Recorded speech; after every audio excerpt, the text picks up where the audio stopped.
So there's confusion in EFCC now as they have joined Kogi ex-governor Yahaya Bello in amended 100 billion naira corruption case. Not be small thing. I'm telling you they're looking for his head because he was the youngest governor under Buhari's administration and about almost the most corrupt governor, I tell you. So now we know that one of his cousins or nephew or so has been in EFCC net, and the matter is also getting to rope in this former governor of Kogi State, Yahaya Bello, because of the funds that were transferred into a personal account and all of that. So I don't know the kind of confusion that is in FCC now. They should work as one common team now. Let's see. There was a confusion on Thursday at the Federal High Court in Abuja following amended charges filed against Ali Bello and Daudu Suleiman, including the immediate past governor of Kogi State, Yahaya Bello. Yes. So Daily Post reports that the Economic and Financial Crimes Commission, EFCC, in the amended charge claimed they allegedly diverted about 100 billion naira belonging to the state government in September 2015, months before former governor Bello assumed office as governor. So Governor Bello was not a defendant in the original suit and was not in court. However, Ali Bello, currently Chief of Staff to Kogi State Governor, and Dauda Suleiman have denied the fraud allegation in the amended charges brought against them at their fresh arraignment on Thursday in Abuja. So their plea was taken by Justice James Kolawole Omotosho. Both Ali Bello and Dauda Suleiman vehemently denied the allegations contained in the 17th count amended charges. So either Ali Bello, through his counsel, A.M. Ali San, had objected. Earlier, Ali Bello, through his counsel, A.M. Ali San, had objected to reading of the amended charges to his client. So his ground of objection was that the anti-graft agency had failed woefully to comply with Section 218 of the Administration of Criminal Justice at Criminal Justice Act of 2015.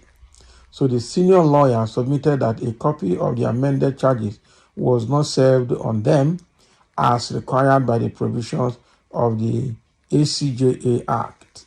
So EFCC lawyer Rotimi Oyedepo San asked the court to reject the argument of the defendant, adding that the court had on its own endorsed the amendment. So in a brief ruling, Justice Omotosho recalled that he had granted accelerated hearing in the matter and had also ordered that all forms of objections must be kept in abeyance till address stage. So he then directed the registrar of the court to read the amended charges. Oh boy. So in the first count, former Governor Adoza Bello, Ali Bello, and Dauda Suleiman were accused of conspiring with each other in September 2015 and converted 80.2 billion naira to their personal use. They were alleged to have run foul of Section 18A of the Money Laundering Prohibition Act of 2011 because they ought to have reasonably known that the money was the product of fraud and criminal breaches of public trust. So in other charges, Ali Bello and Dauda Suleiman were alleged to have concealed several millions of naira with one Rabiu Musa Tafada, a Bureau de Change BDC operator trading under Global Ventures in Abuja.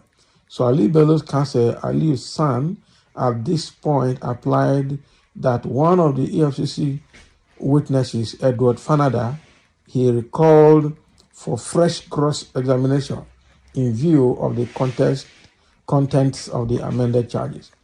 So the request was granted by Justice James Kolawole Omotosho due to no opposition from the EFCC lawyer. So meanwhile, Justice Omotosho had ordered that Ali Bello and Dauda Suleiman should continue to enjoy the bail conditions granted them in the previous charges. 80.2 billion naira diverted into private account for personal use. These governors, which governor will be free if this investigation starts going round? Which governor will be free? None. It's just that this Yahaya Bello own is just something else. And the brother that he used to do all those fraudulent activities, he has recommended the same brother, Ali Bello, to be the chief of staff to the new governor, Governor Ododo, Usman Ododo. So how are they going to, how are they going to handle this kind of thing? Yahaya Bello was just working with impunity, and not only him, almost all the governors in the country are moving money around using security votes, using state budget. That is why they don't give local government chairman a free hand again to run local government budget. They just keep all the money and be paying local government salaries and the councillors and the chairman's salary. That is all. The chairman does not have the full power and administrative right to administer projects in his own local government. So with the way things are going, that is why the governors now locked up the whole money, seized the autonomy, or covered up the autonomy of the local government chairman because of money. And that is exactly what Yahaya Bello did. Now, they're just sharing among themselves.